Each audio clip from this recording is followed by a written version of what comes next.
mo fẹ́ dé ọ̀run rere ìlú ayọ̀ Bíbélì ló ròyìn ó ti dára tó. Mo fẹ́ dé ọ̀run rere, ìwọ ńkọ́? Ìlú ayọ̀ Bíbélì ló ròyìn ó ti dára tó. Mú mi délé rẹ Olúwa, mú mi délé rẹ Ọlọ́run mi, mú mi délé rẹ Olúwa, délé rẹ lókè jàjọkọ. Mú mi délé rẹ Olúwa, mú mi délé rẹ Ọlọ́run mi, mú mi délé rẹ Olúwa, délé rẹ lókè. Jésù ń bọ̀ kan ọ̀rọ̀ ayọ̀ náà bọ́ fáwọn tó fẹ́ jẹ́ rárá padà bọ́ láti ìjọba Olúwa ògo. Jésù yóò tún padà wá. Ṣé ti múra fún Jésù? Jésù yóò tún wá, yóò tún padà wá. Àbúrò pé kò ní padà wá mọ́. Jésù yóò tún padà wá. Oyo ayọ̀ náà kábí gbogbo. Jésù yóò tún padà wá. Jésù ń bọ̀ lófurufú pẹ̀lú ayọ̀. Ọjọ́ ayọ̀, ọjọ́ àjọkọ, ọjọ́ ayọ̀. Àwọn tó fẹ́ yóò fò lọ pàdé rẹ̀. Ọjọ́ ayọ̀, ayọ̀ ńlá. Wọ́n yóò pàdé Olúwa ní sámọ̀. Gbogbo wa pẹ̀lú Jésù yóò wà níbẹ̀. Ọ̀rẹ́ mi ṣe ti múra. A ò bọ́ lọ́wọ́ àníyàn àtàrò. Ọjọ́ ayọ̀, ayọ̀ ńlá. Gbọ́, ó wá ṣetán ọ̀rẹ́ mi fún bíbọ̀ rẹ̀. Ọjọ́ ayọ̀, ọjọ́ ayọ̀. Torí pé àwọn mìíràn kò ní lè bá pàdé rẹ̀. Àwọn kan ní lè bá wa kọ̀. Jẹ́ kí èmi àti ẹ nípa oore ọ̀fẹ́ Ọlọ́run Olúwa kà wá yẹ. Torí pé àwọn kan ní lè bá wa kọ̀. Oníkópa ni èèyàn ò lè dé bẹ́ẹ̀. Àwọn afọ̀rọ̀kẹ́lẹ́ bá ní jẹ́, alágbèrè ọ̀mùtí para, ìrédè òru. Àwọn fọ̀sán ṣèyàn fòru ṣẹranko, wọn ò lè bá wa kọrin yẹn. Ẹnikẹ́ni tó bá ń ṣe ibi kò lè bá wa kọ́. Tó bá jẹ́ pé òun wò mí tó ń gbọ́ mi tó ń ṣe ibi, jáwọ́ lénìí. Kí o ronú, kí o pìwàdà, fi ọ̀nà ẹ̀ṣẹ̀ sílẹ̀. Gbogbo ìwà pálapàla, ìwà rédèrèdè fi sílẹ̀, wá sọ́dọ̀ Jésù. Àwọn mìíràn kò ní lè bá wa kọ orin ayọ̀ tí ọjọ́ náà. Ṣùgbọ́n gbogbo wa ní ayọ̀ ń bẹ fún ọjọ́ ayọ̀, ayọ̀ ńlá o. A wà pẹ̀lú Jésù títí láéláé. Gbogbo wa pẹ̀lú Jésù yóò wà níbẹ̀ o. A bọ́ lọ́wọ́ àníyàn àtàrò. Ìwọ náà wọlé ayé, wàhálà ilé ayé ti pọ̀ jù, wàhálà ẹ̀. Bó o bá ọpá, bó o bá òbò lẹ́sẹ̀, ogun lọ́tọ̀ ogun lọ́sẹ̀. Òní sí gbogbo yẹn mọ́. Inú wa máa dùn, a kàn máa kọrin ni títí láéláé. Gbogbo ìta ṣe ìyáṣà lásán ni. Lọ́dọ̀ Jésù a máa kọ́. Láì lọ́dọ̀ Olúwa àmì ibẹ̀ ni kò rí. Iye wa títí láéláé. Lọ́dọ̀ Olúwa wa ayọ̀ ló wà lọ́run. Kò sí ìbànújẹ́ ń bẹ. Olúwa ka èmi àti ẹ̀yẹ.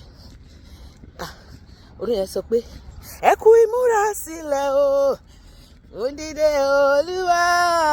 Gbogbo ayé ẹ kú ìmúra sílẹ̀ fún dídé Jésù.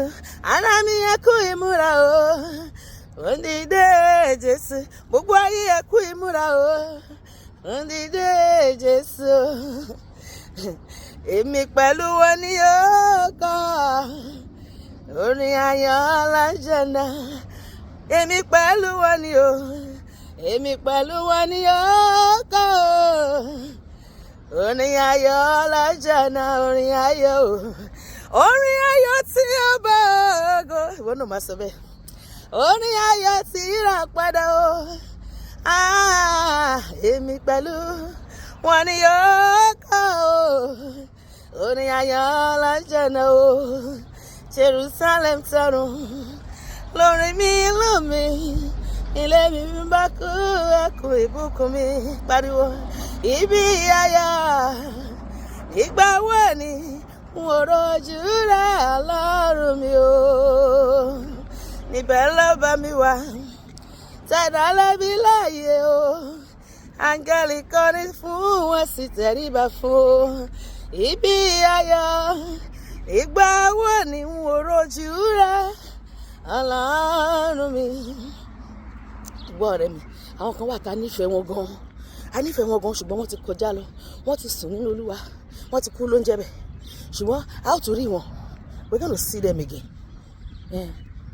Ìdùnnú ni pé kéèyàn kú nínú Jésù. Kìrìsìtẹ́nì kì í kú, tó bá kú tó ní Jésù, ó tún máa yè torí pé èyí wà lẹ́yìn. So ó yẹ kó máa jẹ́ ayọ̀ fún wa pé a tún máa rí àwọn olólùfẹ́ wa padà.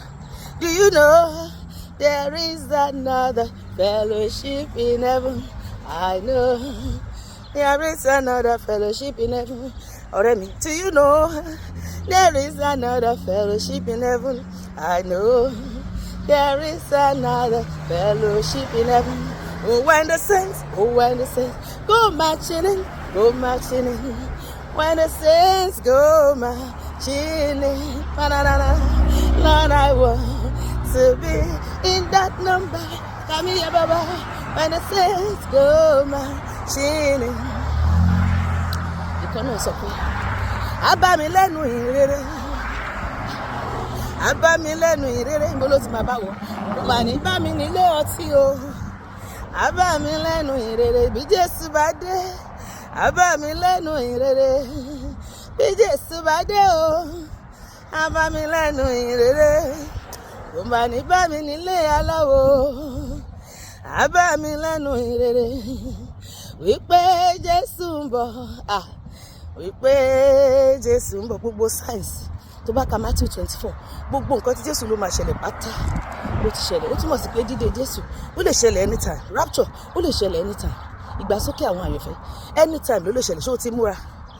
Èmi ò ní lé sílẹ̀ o. Olúwa ràn mí lọ́wọ́. Wípé Jésù ń bọ̀ o, mo ti wí fọ́ládùúgbò. Wọ́n ní bó ṣe mò ń bá Jésù lọ. Fáwọn àyànfẹ́, fáwọn ọlọ́tẹ̀, fáwọn aláìgbàgbọ́, àwọn tó sọ pé irọ́ níjọ, kò sí Jésù kankan mi kankan, kò sí ìjọ, kò sọ́run kankan. Tábà ti kó ti tán náà ní ẹ̀bùn. Ayé ẹlẹ́nu, adọ́run mọ́tọ́ lọ́pọ̀lọpọ̀. Fáwọn aláìgbàgbọ́, fáwọn ọ̀mùtí, fáwọn aṣẹ́wó, fáwọn tí kò mọ̀ pé Jésù lólúwa, pé mi ń bá Jésù lọ. Wípé Jésù ń bọ̀ o, wípé Jésù ń bọ̀ o. Kò tí wí fáládùúgbò, wọ́n ní bó ṣe mò ń bá Jésù lọ. Ìjọba ọ̀run kù dẹ̀dẹ̀, ara ayé yí padà, jáwọ́ nínú iṣẹ́ ibi. Onídàájọ́ ayé ń bọ̀, yóò béèrè lọ́wọ́ rẹ. Báwo ló ṣe lò ó ìgbésí ayé rẹ o. Ó ní àti fi lélẹ̀ fún yàn láti kú lẹ́ẹ̀kan ṣoṣo. Lẹ́yìn ìdájọ́ ló kù. Kò sátúnṣe lọ́run. Bẹ́ẹ̀ ni Ọlọ́run ò dẹ̀ fẹ́ kú ẹlẹ́ṣẹ̀ bí kò ṣe kó ronú padà. Ìwọ tó ń gbọ́ mi, tó ń wò mí, tó mọ̀ pé ò ní Jésù, fi ayé ẹ̀ fún Jésù. Ọ̀la lè pẹ́ jù o. Torí pé ìjọba ọ̀run èrè onígbàgbọ́. Bó ti wù ká pẹ́ láyé, a ó pẹ́ lọ́run jù bẹ́ẹ̀ lọ. Ṣe àtúnṣe ọ̀nà ilé ìrìn Ọlọ́run ló ní nǹkan sí ẹ bẹ́ẹ̀.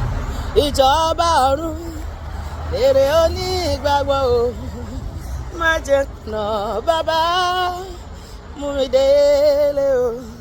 Kí má kú ṣàjò bí èéfín, mú mi délé o. Ayé lọ́jà, ọ̀run nílé, mú mi délé o. Ilé ológo.